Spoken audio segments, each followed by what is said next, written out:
বন্ধুগণ, সবাইকে নমস্কার। আজকের একটা নতুন রান্না করব। আমার কাছে আপনারা আমার মনে হয় এটা একটু সবাই একটু কম খায়, কিন্তু আমরা একটু বেশি খাই বরিশালীরা। তাই একটা নতুন রান্না করব, আপনাদের দেখাই। এখানে আছে চিংড়ি মাছ, নারকেল, কাঁচা জিরা, কাঁচা সরিষা সুন্দর করে বাটা হয়েছে। এখন এর ভিতরে লবণ, মরিচ, হলুদ দেবো, দিয়ে আমি তেলের উপর বড়া করবো। বড়া করে মিষ্টি কুমার দিয়ে আমি রান্না করব। কিভাবে রান্না করে আপনারা দেখেন, আমি রেডি করি। আচ্ছা, প্রথম আমি চুলাটা অন করি।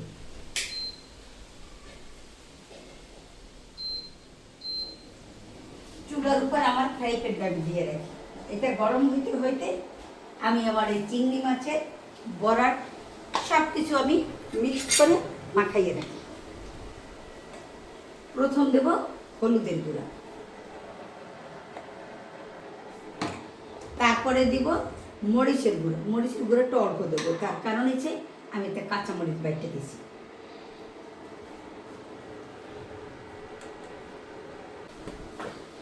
এখন দেব স্বাদ মতো লবণ।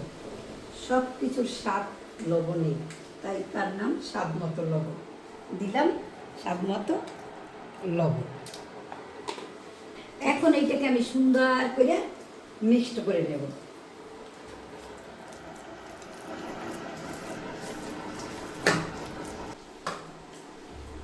এই বড়াগুলা বিশেষ করে খাইতে এত স্বাদ, যারা না খাইছে তারা কোনো দিন বুঝবে না যেটা কত বড় একটা স্বাদের খাবার। আমরা প্রায় এই স্বাদের খাবারটা খাই এবং খাই আমরা খুব তৃপ্তি পাই। এটা আমার সুন্দর করে মাখা হয়েছে। এইটা আমি এখন ভাজার জন্য দিয়ে দেব ফ্রাই প্যানে সরিষার তেল।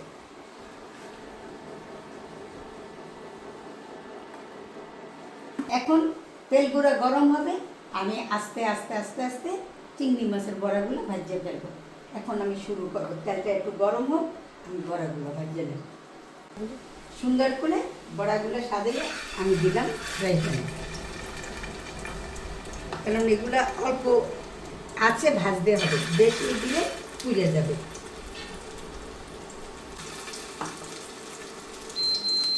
একটু আঁচটা একটু কমাই দিলাম। বড়াগুলির এখন বড়াগুলি ওই পাশ ফিরিয়ে দেবো।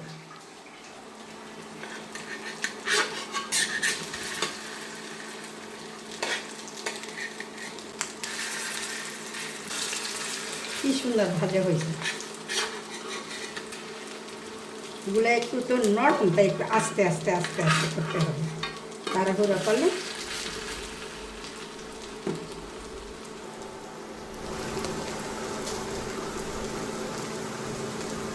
বড়াগুলি ভাজা হয়ে গেছে। এখন আমি তুলে নেব।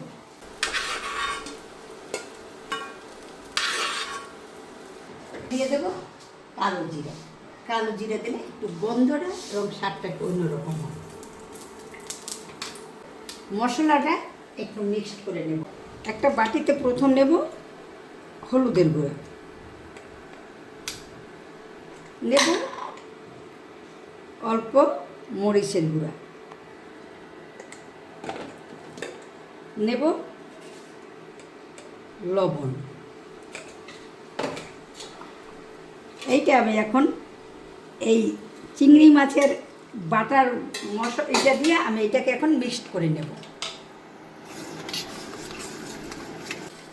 মিক্সড করে আমি ফ্রাই প্যানে ঢেলে দেব।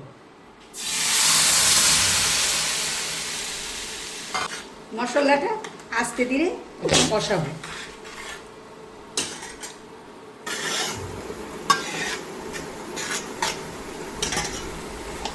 কষানো হয়ে গেছে, এখন আমি দিয়ে দেবো মিষ্টি কুমড়গুলো। আর তার সঙ্গে দিয়ে দেবো মশলাটা কষাবার সঙ্গে একটু দিয়ে দেবো জিরে বাটা। তাহলে এই সমস্ত রান্না করায় বেশি মশলার প্রয়োজন নেই। দেখেন, যেমন মিষ্টি কুমার তেমন আমার চিংড়ি মাছের বড়া। দুইটার রান্নাটা একটু স্বাদের, খাইতে এত ভালো লাগে যা না খাইলে বুঝবেন না।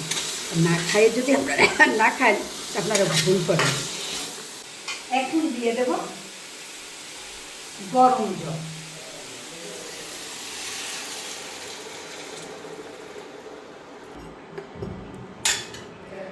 এর ভিতরে দিয়ে দেব 3টে কাঁচামরিচ। এখন আস্তে ধীরে জাল হবে, আস্তে ধীরে কুমড়া সিদ্ধ হবে, আমার রান্না হয়ে যাবে। শেষের দিকে আমি চিংড়ি মাছের বড়া কটা এর উপর দিয়ে দেবো।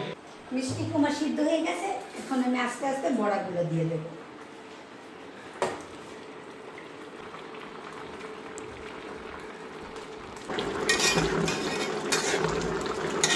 দেখেন আমার রান্না হয়ে গেছে, মিষ্টি কুমড়া আর চিংড়ি মাছের বড়া, কত সুন্দর এই না লাগে।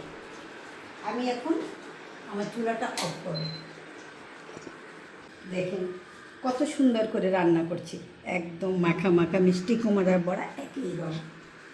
আপনারা রান্না করে খেয়ে দেখবেন, অবশ্যই ভালো লাগবে।